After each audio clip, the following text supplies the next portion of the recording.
여호수아 3장 17절.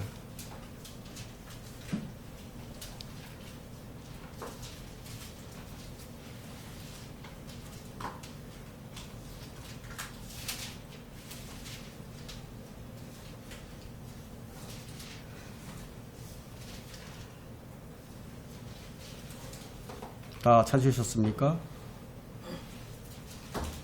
제가 받들어 읽도록 하겠습니다.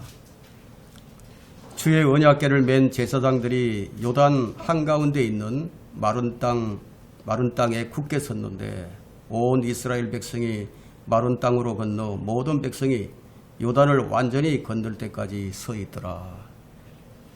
자, 오늘 이 설교 제목은 반드시 건너야 하는 믿음의 관문입니다. 반드시 건너야 하는 믿음의 관문. 여러분들이 이제 잘 아시는 이제 내용인데 출애굽을 해서 홍해 바다를 건넌 것이 엑소더스 탈출이라고 한다면은 요단강을 건너는 것은 입성이라고 할 수 있습니다. 자, 이 둘은 좀 비슷하지만 뜻은 정반대가 됩니다. 이 둘의 이제 유사점은 기적으로 물을 건넌 것이 이제 유사하죠. 홍해를 하나님의 능력으로 건넌 것처럼 요단강을 건널 때도 기적이 일어났습니다. 자, 이 두 사건은 은밀한 사건이 아니라 모든 사람이 볼 수 있는 아주 공개적인 사건이었어요. 홍해를 건널 때는 이제 모세가 지팡이를 든 오른손으로 앞을 이렇게 쭉 폈죠. 그때 이제 기적이 일어났죠. 하지만 요단강을 건널 때는 모세가 아니고 제사장들이요, 언약궤를 어깨에 메고 강물에 발을 담갔어요. 그 홍해와 요단강은 뭔가 하나님의 백성이 가는 길을 막는 장애물이라고 할 수 있습니다. 건너지 못하면 그들은 아무것도 얻을 수가 없죠. 반드시 건너야만 하는 거죠. 이스라엘이 홍해를 건너지 못하면 자유를 얻을 수가 없었어요. 그 홍해와 요단강은 반드시 건너야만 하는 관문이 됩니다. 이스라엘이 요단강을 건너지 못하게 되면 얻지 못하는 것이 유업을 얻을 수가 없어요.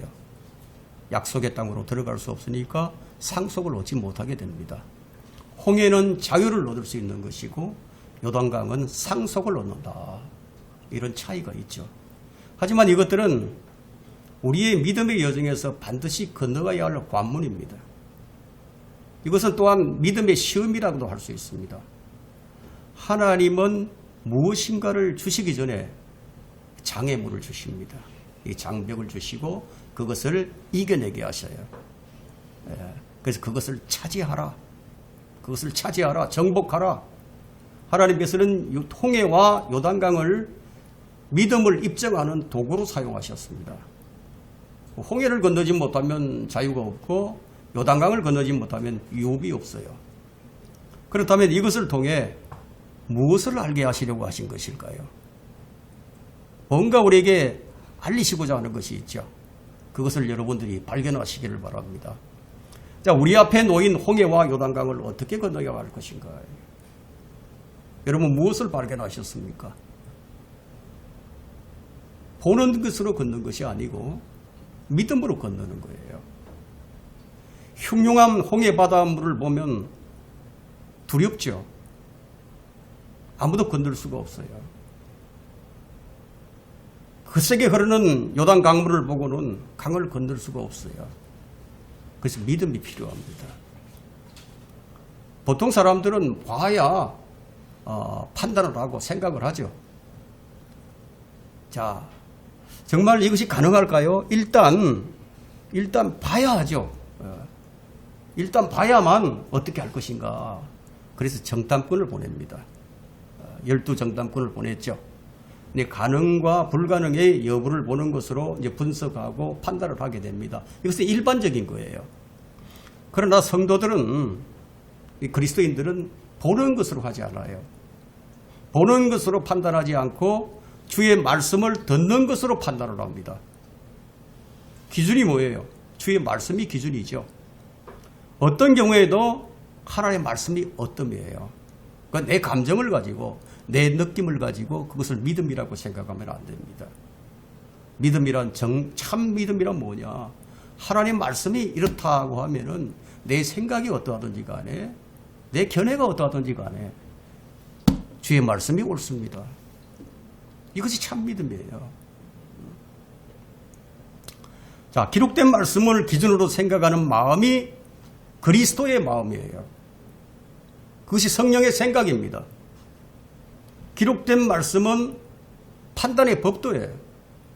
그럼 여러분의 생각과 판단의 법도는 무엇입니까?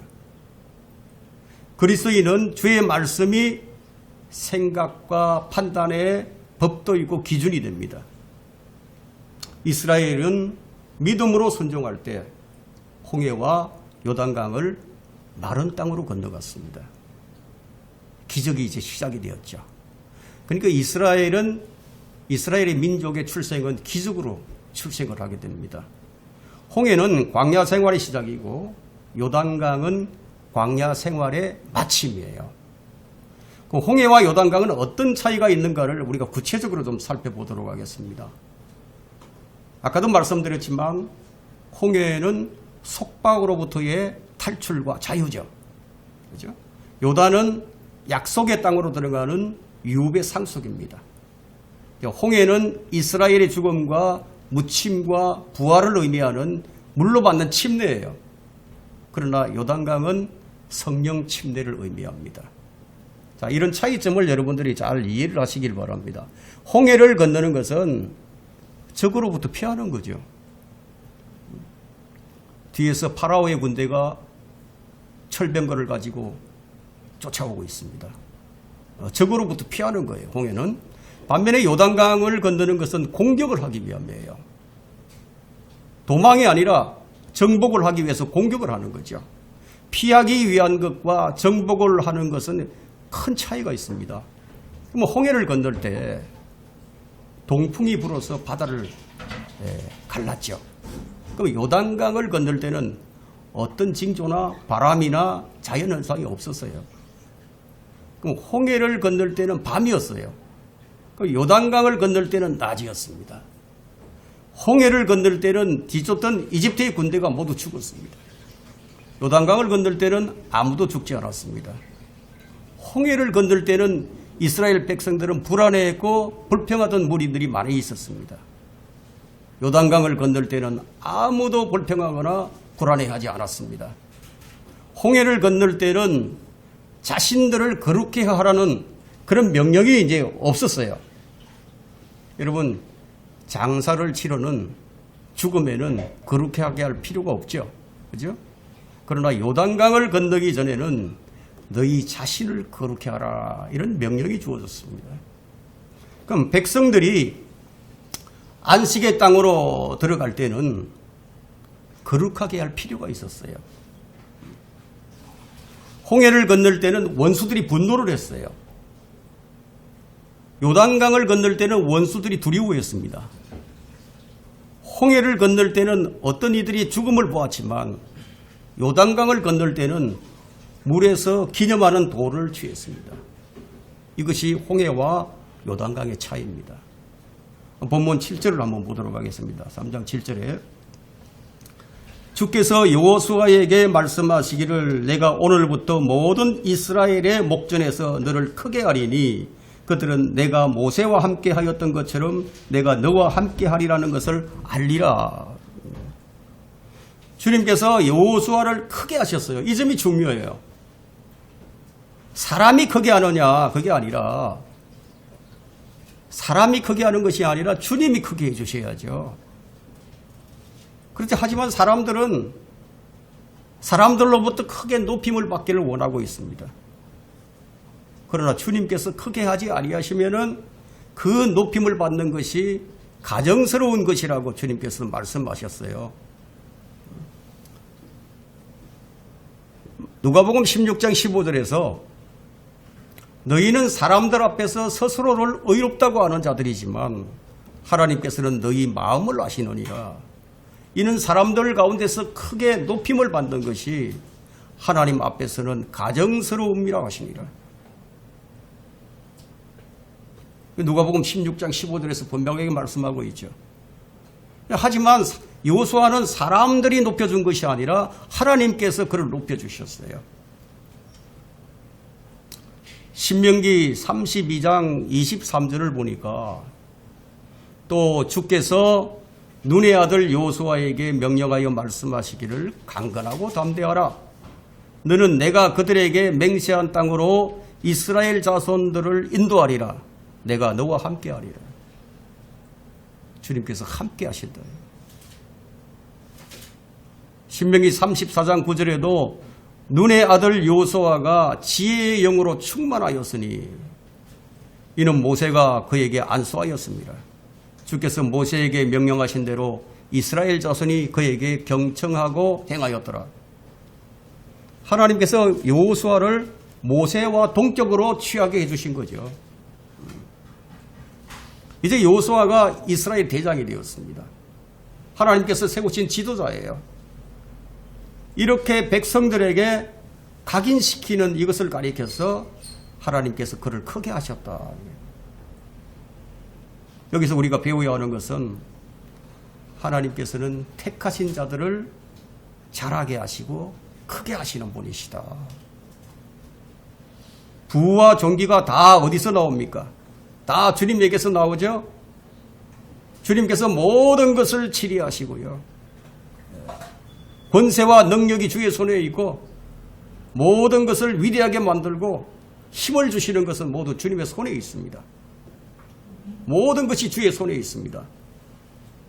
이 말씀을 깨닫고 이 말씀을 마음에 심은 사람은 대단한 사람이에요. 말씀을 그대로 믿는 믿음이 있는 사람이죠. 주님께서는 누구든 자신의 뜻으로 그 사람을 크게 하실 수도 있고 무너뜨릴 수도 있습니다. 자, 주님은 어떤 사람을 높일 수도 있고 그 사람을 낮출 수도 있습니다. 그러나 하나님께서 여호수아를 모세처럼 크게 하신 것은 여호수아 자신의 노력이나 능력으로 된 것이 아니라 주님께서 그렇게 하신 것이다. 주님께서 그를 크게 높여주셨습니다. 그래서 사람들이 여호수아 앞에서 압도를 당하는 거죠. 이것이 영적 권위예요.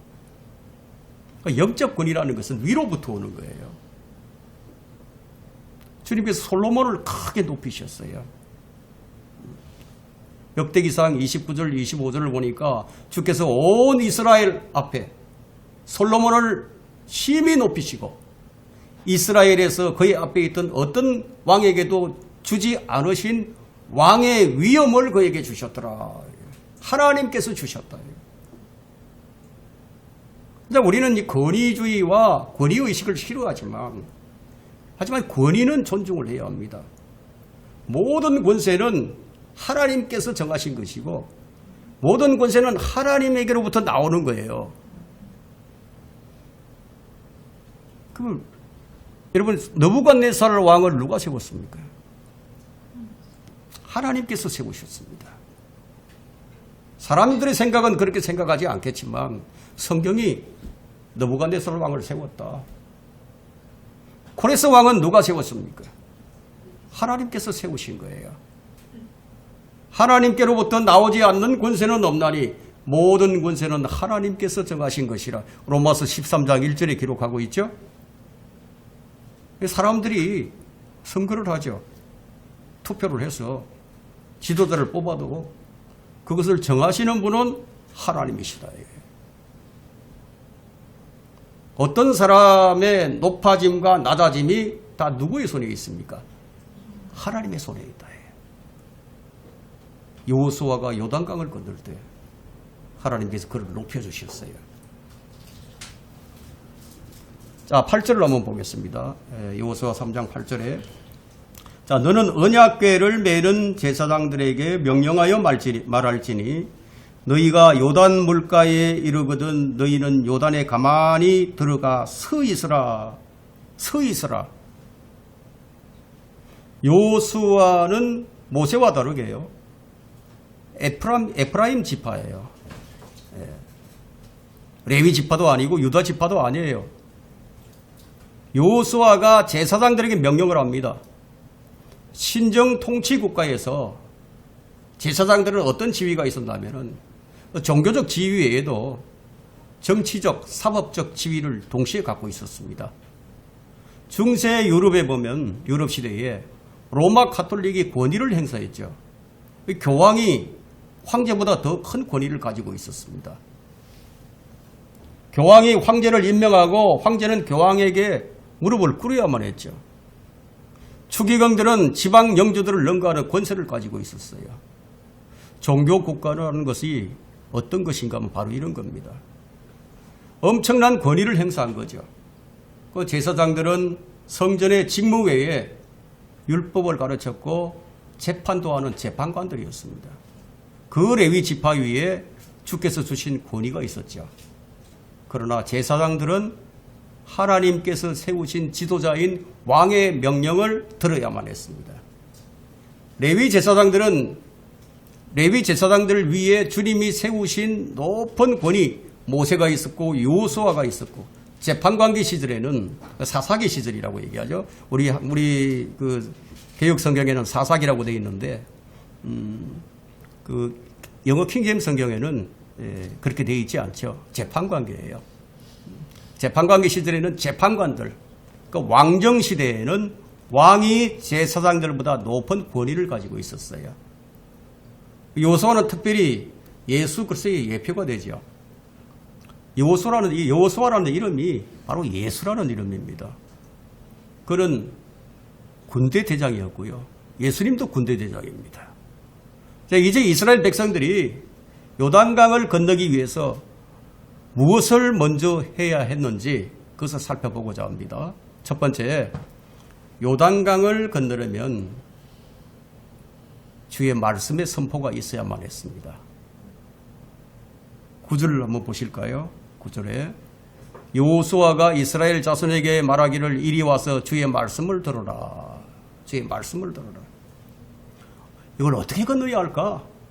이 요단강, 이 거세게 흐르는 이 요단강을 어떻게 건너야 할까? 이런 방법을 논의하고자 모인 것이 아니었어요. 지혜를 모으는 것도 아니었어요. 단지 하나님의 말씀의 선포만 있었습니다. 이것이 하나님의 방식입니다. 여호수아는 제사장들뿐만 아니라 백성들에게도 주의 말씀을 선포를 합니다. 자, 거룩한 백성의 모임에는 언제나 주의 말씀이 선포되어야 합니다. 요단강을 건너는 일이나 정복전쟁을 위해서나 주님께 받은 말씀이 있어야만 했습니다. 하나님의 사람은 언제나 말씀이 있어야 하는 거죠. 모세와 여호수아는 회중들의 목자들인데 주의 말씀을 선포해요. 자신들의 사견을 얘기하는 것이 아니라, 그렇다면 오늘날의 설교가 어떠해야 하는지를 보여주는 거죠. 오늘날의 설교는 어떻게 해야 될까요? 자신의 경험이나 자신의 사견을 말해야 할까요? 오 이스라엘아 들으라. 선지자들은 역시 이런 식으로 주의 말씀을 선포했습니다. 오늘날의 설교와 너무나 다른 점을 아마 여러분들이 발견하게 될 겁니다. 사도 바울도 베드로도 이런 식으로 말씀을 선포하는 거예요. 복음은 어떻게 선포하는 거죠? 복음도 마찬가지죠. 선포를 하면 우리는 주의 말씀을 들어야 하는 거예요. 목자들은 강단에 서서 주 하나님의 말씀을 들어라 선포를 합니다. 바울은 디모데후서 4장 2절에서 너는 말씀을 선포하라. 때를 얻든지 못 얻든지 항상 대비하라. 모든 오래 참음과 교리로 책망하고 견책하라고 했죠. 그러면 내 생각, 내 주장, 내 판단, 내 경험 이런 것을 선포하는 것이 아니라 설교자는 주의 말씀을 선포하고 청중들은 주의 말씀을 들어야 하는 거예요. 그것이 교회 사역입니다. 이 성경이 주의 말씀이에요. 주의 말씀이에요. 그러면 오늘날의 설교는 주의 말씀보다는 목사의 경험과 목사의 사견만이 나오고 있습니다. 그럼 여호수아는 제사장들과 백성들에게 주의 말씀을 선포를 했어요. 그럼 바울은 어떻게 선포를 했습니까? 바울은 어떻게 했죠? 신약성경 13권을 기록한 바울이 어떻게 설교를 했죠? 고린도전서 2장 4절을 보면 내 말과 내 설교는 설득력 있는 인간의 지혜의 말로 하지 않고 성령과 능력 나타남으로 하였으니 이렇게 선포를 한 거예요. 인간의 말과 인간의 지혜의 탁월함으로 하게 되면 어떻게 될까요? 그 믿음이 어떻게 될까요? 그 말을 들은 사람의 믿음은 인간의 지혜에 근거한 믿음이 되는 거예요. 그래서 바울은 고린도전서 2장 5절에서 이렇게 얘기를 합니다. 너희의 믿음이 인간의 지혜에 있게 하지 아니하고 하나님의 능력에 있게 하기 위함이라.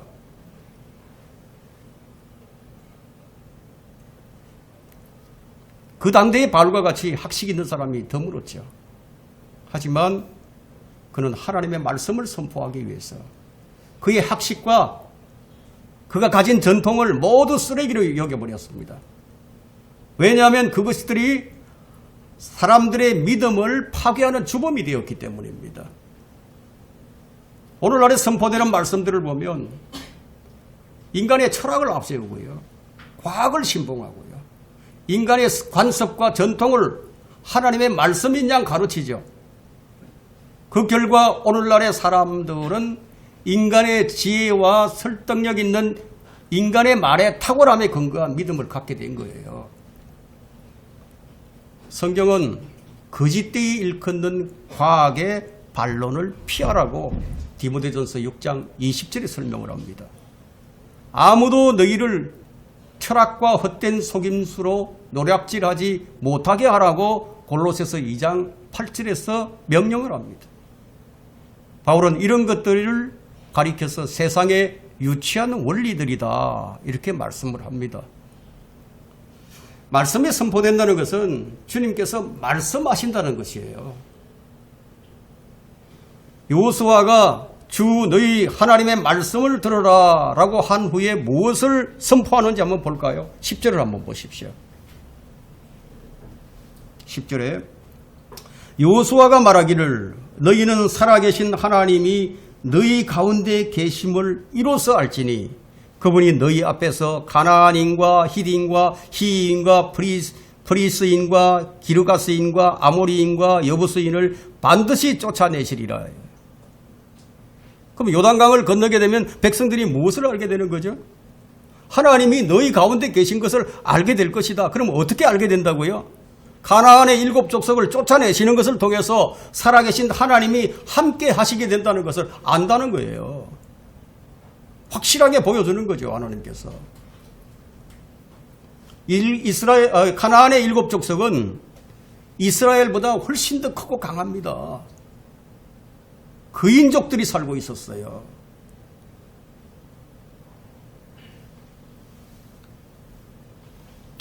눈에 보이는 것으로 한다면 그들을 이길 수가 없죠. 그래서 고린도후서 5장 7절에는 우리에게 주어진 말씀이 있습니다. 이는 우리가 믿음으로 행하고 보는 것으로 하지 아니함이라. 우리는 지금 보지 않고 우리 주 예수 그리스도를 사랑하고 우리는 지금 보지 않고 우리 주 예수 그리스도를 믿고 있어요. 우리는 보는 것으로 믿지 않아요. 만약 보는 것으로 행한다면 요단강을 건너자마자 자기들보다 더 크고 강한 가나안의 7 족속들이 있다면 얼마나 난감하겠습니까? 약한 민족들이라면 싸워서 이길 수 있겠죠. 바산왕 옥의 침상이 길이가 얼마나 되는지 아세요? 철제 침상이었는데 길이가 5m입니다. 그러면 바산왕 옥의 키가 얼마나 될 것 같습니까? 4m 이상이에요. 그런 거인들이 있었어요. 전략상 적이 우리보다 훨씬 더 큰 전력을 가지고 있다면 싸우기 전에 전쟁 비용을 계산을 해보고 성패를 가늠해보고 잘 안되겠다 싶으면 화친을 청하는 것이 그것이 지혜겠죠. 자, 우리 주님께서도 이 부분에 대해서 누가복음 14장에서 말씀을 해주셨습니다. 누가복음 14장 31절과 32절에 또 어떤 왕이 다른 왕과 싸우러 나갈 때 먼저 앉아서 2만 명을 데리고 자기를 대적해 오는 그를 1만 명으로 물리칠 수 있는지 숙고해보지 아니하겠느냐. 2만 명이 적이 쳐들어오는데 내가 1만 명밖에 가지고 있지 않아. 그럼 싸워서 이길 수 있는지 숙고해본다는 거죠. 만일 할 수 없다면 그 적들이 아직 멀리 있을 때 사신을 보내 화친을 요구하지 아니하겠느냐. 뭐 이렇게 하는 것이 정상이라는 거죠. 근데 요소는 지금 뭐죠? 평화를 구하려는 것이 아니에요. 완전히 괴멸시키려고 들어가는 거예요. 목적이 달라요. 정복입니다. 정복. 여기엔 타협이 없어요. 평화도 없어요. 무조건 멸망시켜야 합니다. 이것이 바로 우리 믿음의 선한 싸움입니다. 우리의 믿음의 선한 싸움에는 화친이 없어요. 타협이 없어요. 무조건 싸워서 이겨야 합니다. 우리가 이겨야 할 대상이 누구예요? 세상과 육신과 마귀예요. 전투에서 공격은 기본적인 병법에서 방어보다 최소한 3배 이상의 전력이 있어야 성공한다고 합니다. 그러나 방어는 공격의 3분의 1의 전력이면 방어를 할 수 있다고 얘기를 합니다. 자, 우리나라는 어떻습니까? 우리나라는 매번 당하기만 하는 나라였죠. 그죠? 뭐 고구려 때는 뭐 당나라와 싸워서 뭐 상대를 이기기도 했습니다. 근데 이기는데 엄청난 피해를 보고 이기는 거예요. 왜 손해를 보게 됩니까? 첫째, 전쟁에 노획물이 없어요. 둘째, 전쟁터가 항상 고구려 땅입니다. 이건 이겨도 이기는 게 아니에요. 적을 쫓아냈지만 전쟁이 우리 땅에서 일어나면 죽는 것도 우리 백성이고 불타는 것도 우리 재산이에요. 전쟁은 이겼지만 그 후유증은 회복이 쉽게 안 되는 법입니다. 회복할 만하면 또 쳐들어오고 회복할 만하면 또 쳐들어오고 피해가 막심한 거죠. 그 당시 당나라나 이 수나라의 전력은요, 고구려의 5배 이상이었어요. 그러니까 공격할 엄두를 내지 못하는 거죠. 매번 방어만 하는 거예요. 영계소문은 대동강에서 막아냈지만 전 국토가 유린당할 수밖에 없었어요. 그럼 이스라엘 전쟁사를 보면은 다윗 왕 때만 공격을 했는데 그 다음부터는 계속 방어만 하니까 계속 밀리죠. 계속 밀리다가 히스기야 왕 때는 예루살렘만 달랑 남았습니다. 자, 이스라엘 민족의 최초의 정복 전쟁은 바로 이 가나안 정복 전쟁이었습니다. 집이 불에 타고 성벽이 무너지고 백성들이 죽어나가고 누가 그렇게 되온 것이죠? 가나안 족속들입니다. 공격은 크게 유리한 점이 많지만 그 대신에 공격을 하려면 전력이 막강해야 되는데 지금 이 주님께서 친히 말씀하시기를 7 족속이 너희들보다 훨씬 더 강하다. 자, 이렇게 말씀하신 거예요. 이길 수 없는 상대예요. 신명기 7장 1절을 보니까 주 너의 하나님께서 네가 가서 차지할 땅으로 너를 인도하시고 네 앞에서 여러 민족 곧 너보다 더 크고 강한 7 족속인 히딘들과 기르가스인들과 아모리인들과 가나안인들과 히위인들과 여부스인들을 쫓아내실 때 누가 그걸 이렇게 하신다고 하시죠? 주 너의 하나님께서 인도하시는 것도 쫓아내시는 것도 모두 주님이 하신다. 너보다 더 크고 강한 7 족속. 우리의 원수들이 그래요. 우리의 원수들. 이 세상 우리보다 더 큽니다. 우리 육신 우리 감당하지 못해요. 마귀 하나님 다음으로 능력자입니다. 우리가 어떻게 이깁니까? 하나님께서 해주시지 않으면 우리가 어떻게 이깁니까? 너보다 더 크고 강한 7 족속. 이들을 이스라엘과 비교를 하면 이스라엘은 상대가 안 되는 거예요. 게임 자체가 안 돼요. 이것이 10명의 정탐꾼들이 내렸던 판단이었습니다. 그러나 이스라엘은 언제나 플러스 알파가 있는 거예요. 하나님께서 이스라엘의 플러스 알파였습니다. 보이지 않았지만 이스라엘은 7족속보다 더 크고 강한 군대였어요. 우리 그리스도인들이 그렇죠. 보기에는 하찮아 보이지만 우리 안에 하나님이 계십니다. 아멘. 우리 안에 성령께서 계시고 계십니다. 그래서 우리 몸이 성령의 전이에요. 그래서 우리는 믿는 구석이 있어요. 우리는 기댈 언덕이 있습니다. 여호수아도 믿는 구석이 있었어요. 함께 하시는 하나님이 그들의 전략이었습니다. 주님께서 함께 하시는 전쟁이라면 무조건 승리예요. 이 전쟁의 중심은 여호수아도 아니었고 이스라엘 백성들도 아니었어요.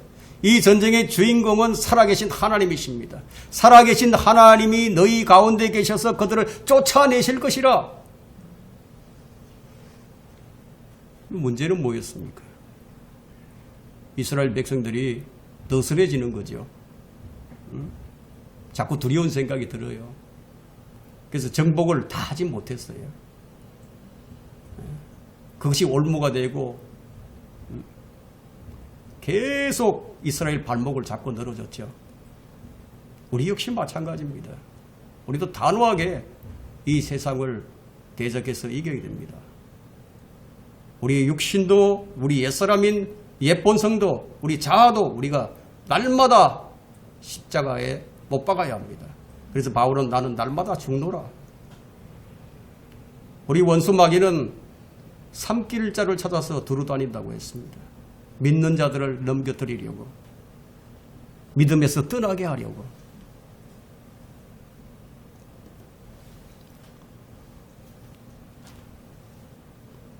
이것이 백성들에게 여호수아가 한 말이었어요. 살아계신 하나님이 너희 가운데 계셔서 그들을 쫓아내실 것입니다.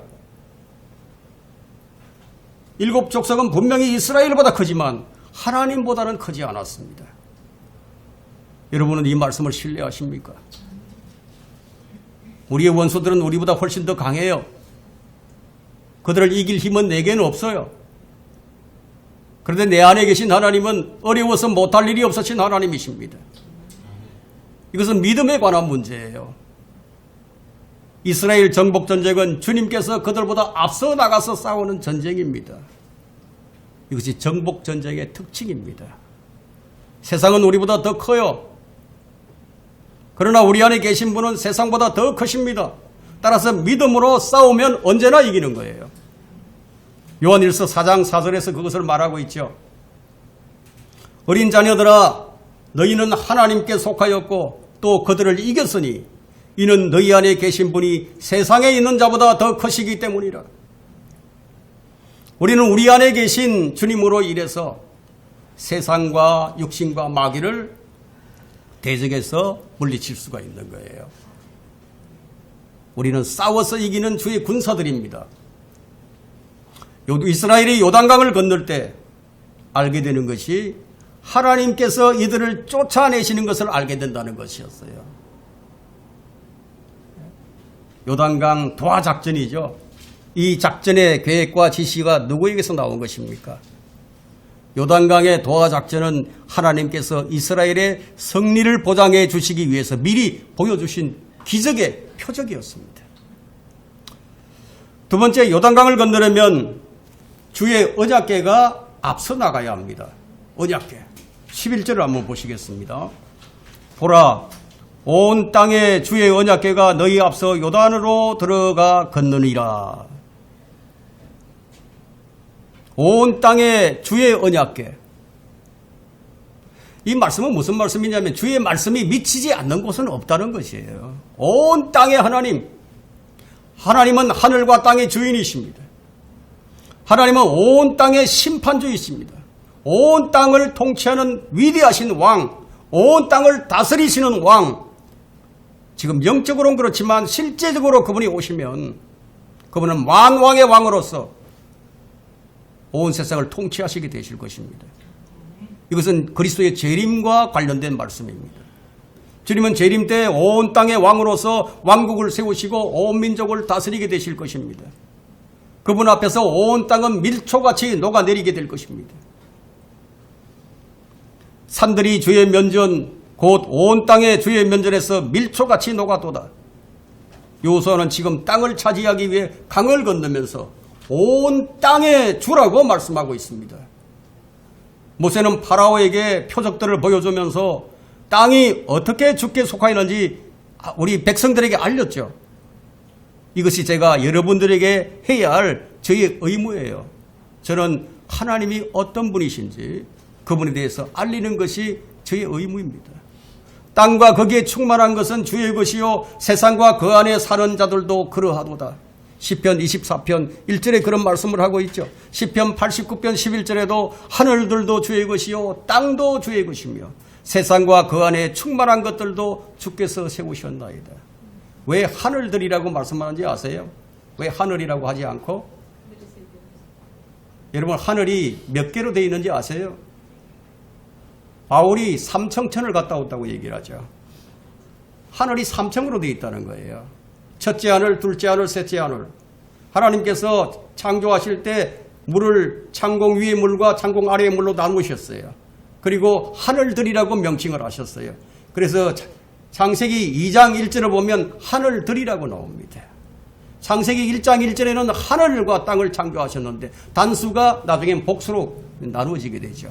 그래서 하늘들이라고 여기서 말씀하십니다. 하늘들도 주의 것이요 땅도 주의 것이며 세상과 그 안에 충만한 것들도 주께서 세우셨나이다. 바다가 그의 것이요 그가 만드셨으며 또 육지도 그의 손이 지으셨도다. 다 그분의 것이다. 만물의 소유권이 주의 것임을 믿는 것, 이 믿음이 우리로 하여금 헌신하게 만드는 거예요. 누구의 것이냐? 특별히 나는 누구의 것이냐? 이것은 구원받은 사람이 반드시 실감해야 하는 그런 진리예요. 이 몸이, 이 손과 발이 다 이 혀가 주의 것이다. 그렇게 그것을 인식하고 있다면 그럼 어떻게 사용을 해야 될까요? 불의의 병기로 사용해야 할까요? 아니면 의의 병기로 사용해야 할까요? 만일 자신이 주의 것인 줄을 잊어버리고 살게 되면 주님께서 어떻게 하실까요? 가르치시겠죠. 네 몸은 네 것이 아니라 내 것이다. 주님께서 주인이 누구인지를 가르쳐 주실 때가 있어요. 우리가 그것을 잊을 때 주님께서 가르쳐 주시는데 그때는 조금 아파요. 우리는 주의 은혜를 너무나 쉽게 잊고 감사를 쉽게 잊습니다. 그래서 주님께서 우리가 주님의 것인 줄 잊을 때 한 번씩 손을 봐주시는 거예요. 이건 뭐예요? 소유권을 분명히 하라는 거죠. 소유권. 주종관계가 바뀌어서는 안 되니까. 그분이 소유주다. 주인이다. 주여 하면 이게 어떤 말입니까? 어떤 의미가 있는 거예요? 당신은 나의 주인입니다 하는 거예요. 말씀만 하옵소서 뭐든지 하겠습니다. 이런 의미가 있어요. 이것을 인정하고 고백할 수 있도록 주님께서 때로는 가르쳐 주십니다. 자, 제사장들이 언약궤를 가지고 요단강을 건너는 목적은 뭐냐예요. 목적은 가나안을 심판을 하고 그 땅에 하나님의 법으로 다스리는 신정국가 하나를 세우기 위함이었어요. 세상에서 유일하게 하나님의 법으로 운영하는 신정국가를 세우기 위해서 언약궤를 맨 제사장들이 강으로 먼저 들어가고 그 뒤를 따라서 백성들이 따라갑니다. 12절을 한번 보세요. 12절.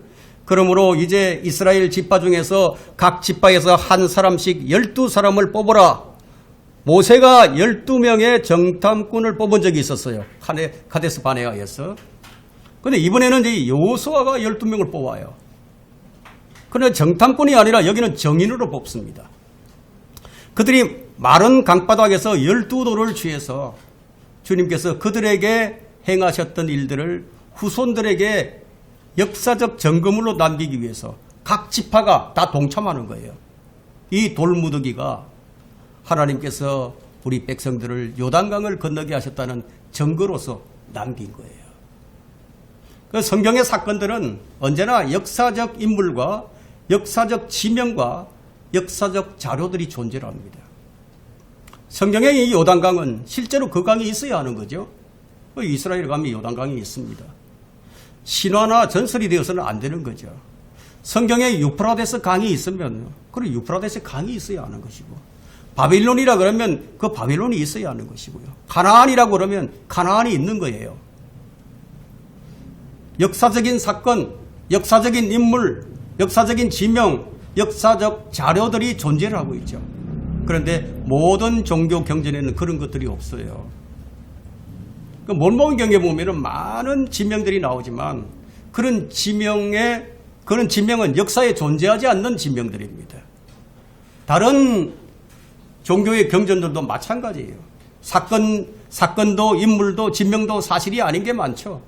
그러나 성경은 역사적 자료들이 존재합니다. 히스토리, 그분의 역사가 기록되어 있습니다.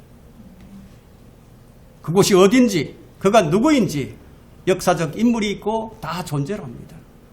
성경은 정신 영역의 종교나 철학이나 사상을 다루는 책이 아닙니다. 언제나 실제적인 역사를 다루고 있어요. 모든 종교는 인간의 상상을 기반으로 하지만 성경은 실존하는 인물과 사건을 기록한 역사책이고 정치책이고요. 삶을 규제하는 법과 미래를 안내하는 예언의 책입니다. 세 번째, 요단강을 건너려면 초자연적인 능력이 나타나야 합니다. 13절을 한번 보세요. 온 땅의 주이신 주의 언약, 주의 궤를 맨 제사장들의 발바닥이 요단물 속에 내렸으면 곧 요단물은 위에서 내려오는 물부터 끊어지고 그 물은 물무더기를 이루어 서리라 하더라.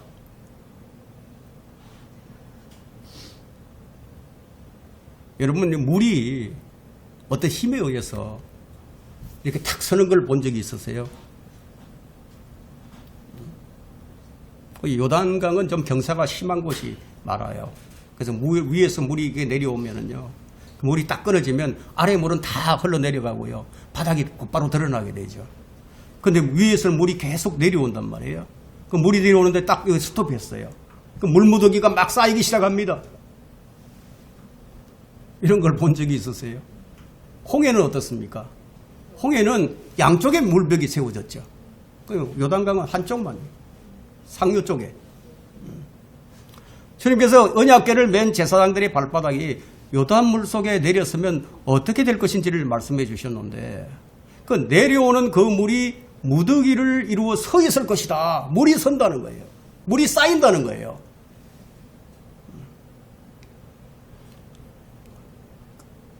보진 않았지만 우리 상상을 해본다 하더라도 장관이겠죠. 하나님께서 물을 쌓기 시작하신 거예요. 하나님께서 하나님의 능력이 어떠한지를 백성들이 다 보게 하신 거예요. 성경을 믿지 못하는 자들은 이 사건이 그들에게 걸림돌이 되겠지만, 성경을 믿는 자들은요, 이 사건을 통해서 하나님의 위대하심을 보게 됩니다. 우리가 참으로 믿는 참 믿음을 우리가 어떻게 어떻게 판단할 수 있는지 아세요? 자, 성경의 어떤 부분은 믿고 어떤 부분은 안 믿는다. 그건 참 믿음이 아니에요. 일단 거듭난 사람들, 하나님의 영이 거하는 사람들은 믿음의 영이 같은 믿음의 영을 가졌어요. 내가 이 성경을 이해는 하지 못하지만 그러나 이 성경에 기록된 말씀이 사실이라는 것을 믿는 믿음이 생겨요. 의심이요, 안 들어요. 이 말씀을 읽을 때 그렇구나, 오케이. 내가 과학적으로 이해는 못하지만 하나님의 말씀이 그렇게 기록하고 있으면 아멘 믿으신단 말이에요. 이것이 참 믿음이에요. 자, 이 사건을 통해서 하나님의 위대하심을 보게 되는데, 그럼 상류에서 내려오던 물이 쌓여서 이 서 있는 광경을 보고 얼마나 놀랬겠습니까? 요단강은 추수 때가 되면 항상 물이 넘쳐 흘러요. 15절을 보니까 그렇죠. 요단은 추수 때 항상 온 뚝이 넘치기 때문이라. 넘실대는 강물에 언약궤를 맨 제사장들이 발을 내딛는 것이죠. 그들은 물을 보고 두려워하지 않았습니다. 믿음으로 주의 말씀에 순종했습니다. 언약궤를 메고 강물에 들어섰다는 것은 성도들이 배워야 할 영적 교훈입니다. 우리는 언제나 주의 말씀을 마음에 담고서 순례의 길을 걸어갑니다. 어떤 장애물이 있든지 우리는 믿음의 첫 발을 내디뎌야 합니다. 어떻게? 말씀을 가지고 첫 발을 내디뎌야 한다. 산을 옮긴 뒤, 강을 메운 뒤 건너는 것이 아니에요. 발을 내디디면 산이 옮겨지고 강물이 멈추는 거예요. 제사장들은 발바닥을 강물에 담갔고 가만히 서 있을 뿐이었습니다. 강물을 멈추게 하는 것은 제사장들의 일이 아니에요. 그것은 하나님의 일입니다. 모세는 홍해 앞에 떨고 있는 백성들에게 너희는 두려워 말고 가만히 서서 주께서 오늘 너희에게 보여주실 구원을 보라. 그냥 보라. 그럼 하나님께서 그렇게 말씀하시면 성도들은 그 말씀을 그냥 믿고 순종하는 것이 전부예요. 기적은 주께서 일으키시는 것이죠. 보아스의 밭에서 일하던 이 룻에게 나오미가 이런 말을 합니다. 내 딸아, 일은 보아스가 하는 것이지 네가 하는 것이 아니니라. 이거 어떤 의미가 있을까요? 구원은 주께서 행하시는 것이죠. 구원은 주께서 행하신 일들을 가만히 보고 잠잠히 기다리는 거다. 예레미야 애가 3장 26절에도 사람이 주의 구원을 기다리고 조용히 기다리는 것이 좋은 것이라. 진정한 믿음은 그분이 행하신 것을 믿는 거예요. 우리가 진정으로 하나님께 순종할 때 평범한 일상과 평범한 사람들 가운데서 일하고 계시는 하나님을 볼 수 있게 됩니다. 가장 놀라운 계시는 예수 그리스도의 신성이 우리의 평범한 일상 가운데서 드러난다는 거예요. 우리에게 불필요한 것은 불신이죠. 불신. 우리에게 필요한 것은 무엇이에요? 하나님께서 일하시는 방식을 신뢰하는 거예요. 그때 우리는 낙심에서 헤어나와서 우리의 일상 가운데서 일하고 계시는 하나님을 경험하고 그 은혜에 감사하고 그 은혜에 찬양을 할 수 있다는 거예요. 제사장들은 가만히 서서 기다렸습니다. 그들이 할 일은 언약궤를 메고 발을 강에 담그고 서 있는 것이 전부였어요. 만일 제사장들이 언약궤를 메고 발을 강에 담그고 서라는 명령에 하나라도 이행하지 않았다면 어떻게 되었을까요? 그들은 요단강을 건너지 못했을 것입니다. 우리의 삶 속에서도 마찬가지예요. 우리가 해야 할 일이 있어요. 그래야 주님께서 움직이십니다. 만일 사람들이 넘치는 요단강을 본다면 건널 엄두를 내지 못하게 되겠죠. 시편 46편 10절에도 이런 말씀이 있습니다. 가만히 있으라. 그리고 내가 하나님인 것을 알라. 내가 이방 가운데 높임을 받으리니 내가 지상에서 높임을 받으리라. 주님께서 이런 능력을 보여주신 것은 주님께서 높임을 받기 위해서였어요. 우리의 신앙생활은 하나님의 영광을 위한 것이어야 한다는 것을 보여줍니다. 너희가 무엇을 하든지 먹든지 마시든지 무엇을 하든지 모든 것을 하나님의 영광을 위해서 하라.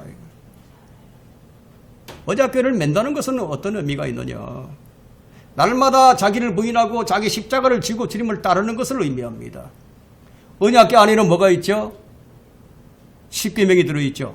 하나님의 말씀이 들어있었어요. 따라서 우리는 우리 마음에 주의 말씀이 풍성하게 거하게 해야 합니다.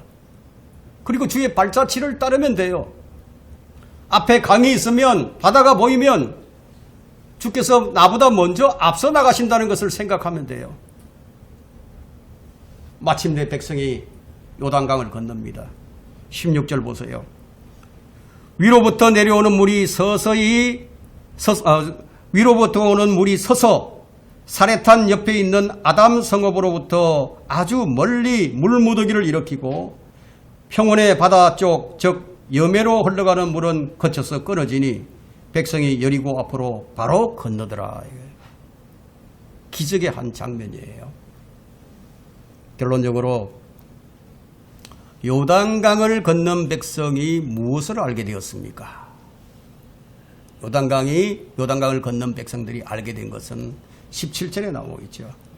주의 언약궤를 맨 제사장들이 요단 가운데 있는 마른 땅에 굳게 섰는데 온 이스라엘 백성이 마른 땅으로 건너 모든 백성이 요단을 완전히 건널 때까지 서 있더라. 다 건널 때까지 서 있었어요. 이렇게 해서 주님께서 그들 가운데 계신 것이 입증이 되었습니다. 이 일로 이스라엘은 주께서 가나안 내 7 족속을 쫓아내실 것을 확신시켜 주셨던 겁니다. 이 강물이 멈추어 선 것처럼 주님께서 가나안 족속을 물리치시는 것은 아무것도 아니라는 것을 그들이 알게 된 것이죠. 주께서 앞서 나가시면요, 말이 전쟁이지 그 전쟁이 아니에요. 그냥 따라가면 되는 거예요. 전쟁은 주님께서 하시는 것이고 백성들은 뒤를 따르면서 무엇을 합니까? 노획물을 취하면 되는 거죠. 전쟁에서의 승리, 전쟁에서의 승리는 믿음으로 따를 때 그때 주어지는 선물이고 그때 주어지는 부산물이에요.